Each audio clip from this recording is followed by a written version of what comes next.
Bonjour à tous et bienvenue dans ce 10e et dernier épisode de la saison 2 du Tokyo Diecast Racing pour cet événement, le Diecast Destruction, qui ne sera pas du tout ce que l'on avait annoncé à Destruction Derby, mais juste un match à la mort pour savoir qui sera le meilleur entre Wario et Salazar évidemment, mais également entre leurs deux équipes, c'est-à-dire qu'il y aura une course pour la ceinture du titre par équipe entre Patty Cakes et The Dan d'un côté qui vont affronter Doug Howard et Serenity Diablos pour savoir qui défiera MJF et War Dog. Et vous remarquez que Dan éprendra une nouvelle voiture, une Pontiac Firebird. Et ensuite nous aurons le tournoi des vainqueurs de groupe, donc les vainqueurs de chaque groupe de cette saison. Et le vainqueur de ce tournoi affrontera Sam Dawson pour le titre de champion du monde. Rien que ça, n'oubliez pas que Spectra Flame 2 avait promis de nous révéler le nom de son père et ce sera donc en fin de vidéo. Restez avec nous. On commence tout de suite avec le tournoi des vainqueurs de groupe. Est-ce que vous êtes chaud? Attention, Wario qui fait une annonce. Si Sam gagne, il deviendra automatiquement le champion super lourd. Voilà, champion du monde super lourd. Bah oui, il a gagné aussi avant. Ouais, non, mais on s'en fiche un petit peu de ça. Allez, hop, la course. Oui, d'accord. Alors, le format habituel des courses est Spectra Flame 2 devant Serenity Diablos. Ah, les nanas qui se défendent très très bien, encore une fois, sur cette piste. Oui, une piste qui a vécu, puisque nous vous le rappelons, le Tokyo Diecast Racing Team ayant été éliminé du tournoi, eh bien, il ne sera plus présent à la prochaine saison et il ne sera donc plus, en conséquent, l'hôte de ces courses. Ouais, Serenity Diablos, encore la nana devant. Allez, ça c'est bien. Serenity Diablos devant tout le monde. Oui, devant elle, puisque la seule a terminé. On voit que Dawson, pour la deuxième course consécutive, finit sur le toit dans le dernier virage, alors qu'il était pas trop mal parti. Cette fois-ci, il est en première ligne, on espère qu'il va s'en sortir. Ah bah non, ah bah vous voyez, ça marche pas. Et du coup, Takashi 68... au genre non-binaire, donc c'est pas vraiment une fille, mais c'est pas un mec non plus. Oh, mais arrêtez avec ça un petit peu, on comprend plus rien. Enfin bon, du coup, Sam Dawson, c'est le seul qui a pas terminé une course en 3 manches là pour l'instant. Oui, c'est mal barré pour que ce soit lui qui l'emporte au final, n'est-ce pas? Mais bon, on va voir ce que ça donne. Oh, Dawson qui arrive, peut-être premier, je ne sais pas. Ah non, je crois pas. Attendez, on va regarder ça de plus près. Alors, il est parti de derrière Takashi, il s'est glissé à l'intérieur, il est loin devant. Ah ouais, mais regardez, à la fin, il y a une petite hésitation, et je crois bien que devant... Alors c'est Takashi et Serenity Diablos qui se retrouvent à égalité, qui vont donc s'affronter dans une dernière finale, et Takashi qui s'impose finalement assez facilement devant Serenity Diablos.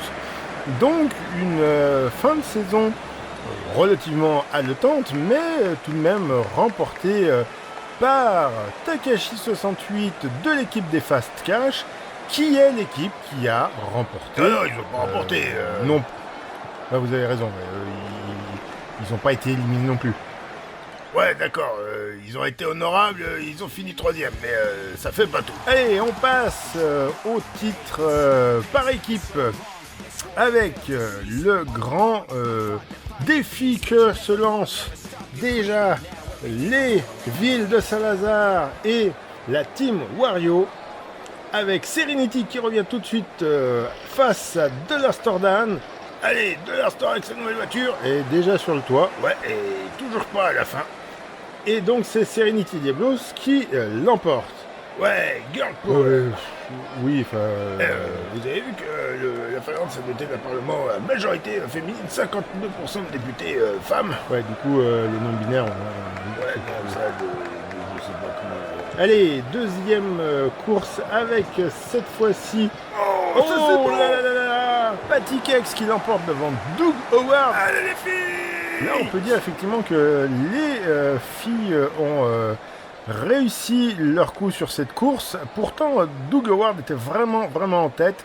Il s'est raté. La sortie du dernier virage a été une catastrophe pour lui.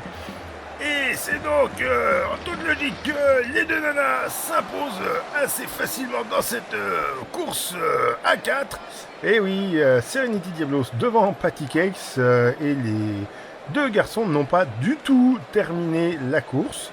Ouais, bah voilà, c'est ça, on fait les cacous, mais faut aller au bout pour le mériter.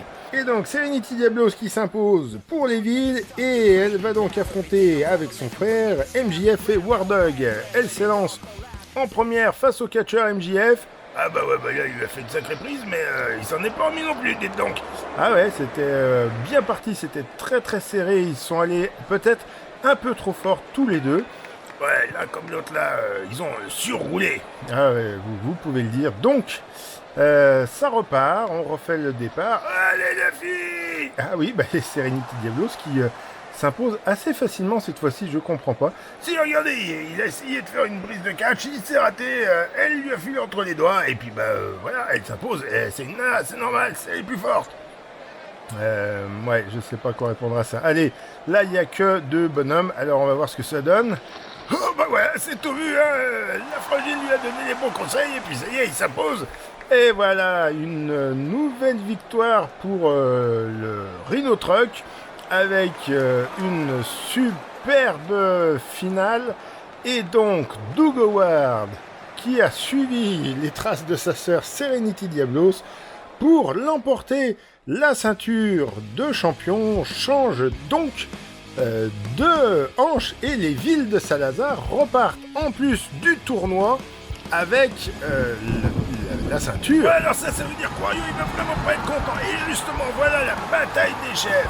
Wario face à Salazar. Voilà, les deux chefs d'équipe rivaux. Salazar a promis de mettre une fessée à Wario. Ouais, pour l'instant, c'est quand même Wario qui s'en sort le mieux. Hein. Oui, effectivement, première manche, Salazar essaye d'accrocher Wario. Wario le pousse dans les cordes et Salazar se retrouve par terre, alors que Wario, vous voyez, il n'est quand même pas tout à fait serein. Il s'est retourné à la fin pour vérifier. Ouais, ce qui compte, c'est d'arriver le premier à la fin. Ah, meilleur départ pour Wario. Et Wario qui gagne. Et Wario, c'est encore le patron ici. Il peut rien faire, ça, Salazar face à Wario. Non, effectivement, c'est vrai que deux victoires contre deux abandons, hein, finalement. Ah bah ouais, là vous pouvez dire 2 fois sur le toit dans le premier virage, c'est naze. Hein. Oui, bah du coup, quand même, hein, on a une belle course. Et voilà, pour le plaisir, Wario qui l'emporte face à Salazar, alors que tous les lieutenants de Salazar avaient vraiment fait le boulot jusqu'à présent. Ouais, mais vous savez ce qu'on dit, hein, faut toujours s'adresser au chef, et le chef, c'est le meilleur, ou il n'a pas lieu d'être. Ah, je sais pas, une partie du talent, c'est aussi de savoir s'entourer des personnes qui sont meilleures que vous pour être encore meilleur. Ouais, bah là, du coup, il a une super équipe, ça c'est un super talent, mais alors lui, il a pas vraiment brillé déjà durant le tournoi, bah là c'est pareil. Oui, c'est vrai. Alors, Wario qui est très content, qui exulte et qui va maintenant pouvoir aller voir Spectra Flame 2 et lui demander son but, c'est-à-dire qu'il va le libérer de prison et maintenant il veut savoir qui est ton père. Ah, c'est un super bonhomme. Son nom c'est Mario. Oh là là, l'ennemi juré de Wario. On peut donc imaginer que l'équipe qui va remplacer le Tokyo Diecast la saison prochaine sera l'équipe de Mario. On attend de voir cela avec impatience. Wario contre Mario, ça va donner l'année prochaine. Tout à fait, ce sera l'année prochaine et la semaine prochaine, on se retrouve pour une course bien à nous. Ouais, à samedi tout le monde.